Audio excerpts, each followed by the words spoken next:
Movies, drama, इन जगह पर main actor को अक्सर खामोश, अपने जज्बात छुपाने वाला, मुश्किल परिस्थितियों को समझने वाला और हीरो टाइप दिखाया जाता है। लेकिन हम इन हीरोज वाली चीजों की चर्चा स्पोर्ट्स में क्यों कर रहे हैं? क्योंकि स्पोर्ट्स में कई ऐसे खिलाड़ी हैं जो असल में इन हीरोज की पर्सनालिटी को जस्टिफाई करते हैं। जैसे स्वीडन के बियॉन बॉर्ग। बियॉन का नाम दुनिया के बेस्ट टेनिस प्लेयर्स में शुमार होता है। लेकिन जैसे हर हीरो की कोई कहानी होती है, वैसी ही कहानी बियॉन की भी रही। बियॉन ने अपने छोटे से करियर में खूब सारे ग्रैंड स्लैम जीते, लेकिन एक विवादित हार के बाद सिर्फ 26 की उम्र में उन्होंने टेनिस को अलविदा कह दिया। बियॉन की कहानी में बहुत कुछ हुआ और इन सब के बीच उनके ऊपर सुसाइड की कोशिश के आरोप भी लगे। और आज हम आपको सिली पॉइंट में इसी आरोप और इसकी सच्चाई के बारे में बताएंगे। लेकिन उससे पहले थोड़ा बियॉन की बात कर लेते हैं। चलिए फिर बियॉन को समझकर आप ही तय करिए कि वो सुसाइड की कोशिश कर सकते हैं या नहीं। ये बात साल 1981 की है। जॉन मैकेनरो और बियॉन बॉर्ग के बीच सालों तक याद रखा जाने वाला विंबलडन फाइनल हुआ।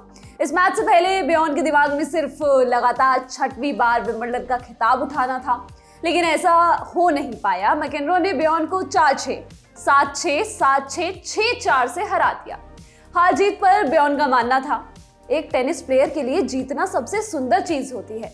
इससे फर्क नहीं पड़ता आप कितना जीत रहे हैं, आप बहुत खुश होते हैं, ये कमाल की फीलिंग होती है। आपको ऐसा महसूस होता है कि आप किसी पहाड़ की चोटी पर खड़े हैं। ये एक ड्रीम जैसा होता है। 4 जुलाई 1981 की विंबलडन फाइनल में आई हार पर बियॉन ने कहा था, जब आप हारते हैं तब आपको निराश होना चाहिए, क्योंकि खुद से ये कहना सही नहीं है कि मुझे फर्क नहीं पड़ता। इसमें कोई बड़ी बात नहीं है, लेकिन बिल्कुल यही मेरे साथ हुआ। मैं बड़ा फाइनल हार गया और मुझे बिल्कुल फर्क नहीं पड़ा कि मैं हार गया, और मैं ये नहीं हूँ। इस हार के बाद बियॉन का करियर ग्राफ उस तरीके का नहीं रहा जिस तरीके के वो खिलाड़ी थे। उन्होंने खुद के अंदर जीत की भूख वापस जगाने के लिए एक ब्रेक भी लिया। टेनिस फेम के अनुसार साल 1982 में कुछ प्रदर्शनी मैच के साथ बियॉन ने सिर्फ एक टूर्नामेंट खेला और जनवरी 23, 1983 को 26 साल की उम्र में रिटायरमेंट का ऐलान कर दिया। इतने शानदार करियर का इस तरीके से अंत होता देख टेनिस फैंस बहुत परेशान हुए।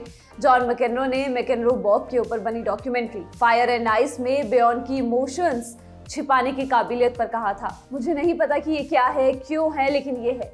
कुछ लोगों में ये अविश्वसनीय आभा होती है जो कि मैं बिना कुछ किए समझा नहीं सकता। ये ऐसा है जैसे वो अपनी सुपरमैन की ड्रेस में आ गया हो। मैंने प्रैक्टिस में वैसा होने की कोशिश की थी, लेकिन मैं प्रैक्टिस में भी ऐसा नहीं कर पाया, इसलिए मैं मैच में उसके जैसा बनने की कोशिश में अपना समय बर्बाद नहीं कर सकता था। मुझे ऐसा लगा कि चीज़ों को अंदर रखने से बेहतर है चीज़ों को बाहर आने दें। टेनिस करियर के बाद भी फैंस बियॉन के बारे में पढ़ते रहे। उनकी पर्सनल लाइफ, फाइनेंशियल लाइफ में कुछ ना कुछ चलता रहा और फैंस इन सब चीज़ों से अपडेट रहते रहे। इसी कड़ी में एक दफा अफवाह फैल गई कि बियॉन ने सुसाइड करने की कोशिश की है। हालांकि बियॉन के हिसाब से ऐसा कुछ नहीं था।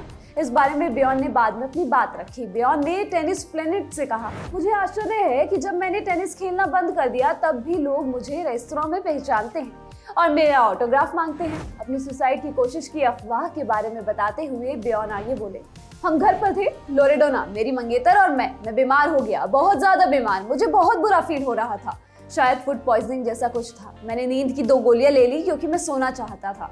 आखिरकार मैं अस्पताल गया और उन्होंने मेरे पेट को पंप किया। 2 घंटे बाद जब मैं अस्पताल से निकला तो मैं अच्छा महसूस कर रहा था, लेकिन जब मैं घर आया बहुत सारे पत्रकारों ने मुझसे पूछा, आपने क्या किया? मेरी गलती ये थी कि मैंने तुरंत जवाब नहीं दिया। मैंने सपने में भी नहीं सोचा था कि मैं सुसाइड कर रहा था, ड्रग्स ले रहा था या कुछ और। इसके साथ बियॉन बोले, नहीं, कभी ड्रग्स नहीं लिए। सुनो, वो ड्रग्स नहीं थे, मैं आपको सच बता रहा हूं, मैंने कभी ड्रग्स नहीं लिए। हालांकि बियॉन की पूर्व बीवी लोरेडोना ने अपनी ऑटोबायोग्राफी में लिखा कि बियॉन कोकीन का सेवन करते थे। सच क्या है शायद कोई नहीं जानता, लेकिन एक बात पक्की है, 7 फरवरी की रात मिलान में कुछ तो हुआ था और ये जो कुछ भी था इसने बियॉन की इमेज को गहरी चोट पहुंचाई थी। अपने रिटायरमेंट के वक्त बियॉन 11 ग्रैंड स्लैम जीत चुके थे। ये ओपन एरा में सबसे ज्यादा थे। आज के सेली पॉइंट में बस इतना ही। मैं हूं गरिमा। स्पोर्ट्स से जुड़ी खबरों के लिए आप देखते रहिए लल्लन टॉप स्पोर्ट्स। शुक्रिया।